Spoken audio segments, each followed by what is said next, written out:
দেবাদিদেব মহাদেবকে আমরা নীলকণ্ঠ বলে থাকি।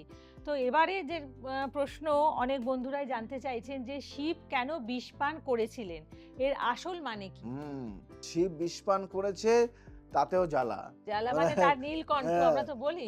তাতেও জ্বালা, তার মানেটাও বলতে হবে এবং এর আসল রহস্য নিশ্চয়ই জানার অধিকার আছে, সবার জানার অধিকার আছে। ভালো কথা। এবং আমার মনে হয় এই অনুষ্ঠানটা ছোটরা দেখলে ওদের অনেক কিছু হ্যাঁ, জানা হয়ে একদম, যাবে। একদম, একদম। সমুদ্র দেখো, সমুদ্র মন্থনের একটা গল্প। দেবতা ও অসুর মিলে সমুদ্র মন্থন করেছে, আমরা সবাই জানি গল্প। অমৃত বের হবে বলে কিন্তু প্রথমে বের হলো কি? হলাহল, পৃথিবীর সবচেয়ে ভয়ঙ্কর বিষ, তাই না?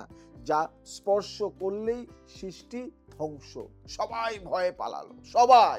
শিব এগিয়ে গেলেন, সেই বিষ পান করলেন, গলায় ধারণ করলেন, নীলকণ্ঠ হয়ে গেলেন। এর আসল মানে কি জানো?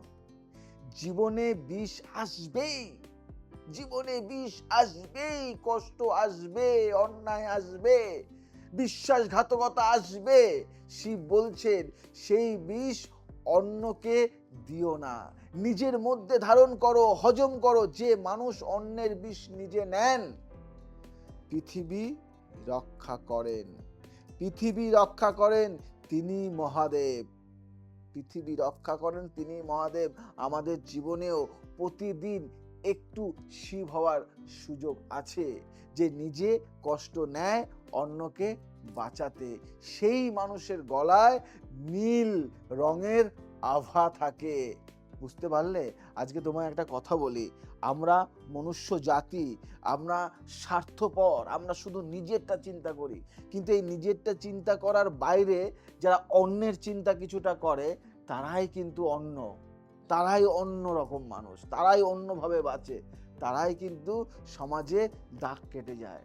শুধু নিজের চিন্তা করলে তুমি অনেক কিছু পাবে, তোমাকে কেউ চিনবে না। আজকে আমি জয়দেব শাস্ত্রী যদি শুধু আমার চিন্তা করতাম, শুধু আমি খাবো, আমি খাবো, আমি খাবো, তাহলে আমাকে কেউ চিনতো না। তাহলে তো আপনি সাধারণ মানুষ। সাধারণ মানুষ। যেহেতু 10-এর চিন্তা করি, 10 জন মানুষ আমাকে চেনে, ভালোবাসে, জানে। তাই কিছু নিজেও শিব হওয়ার চিন্তা করো, নিজেও শিব হওয়ার চিন্তা করো, দেখবে অনেকটা অন্যরকম মনে হবে।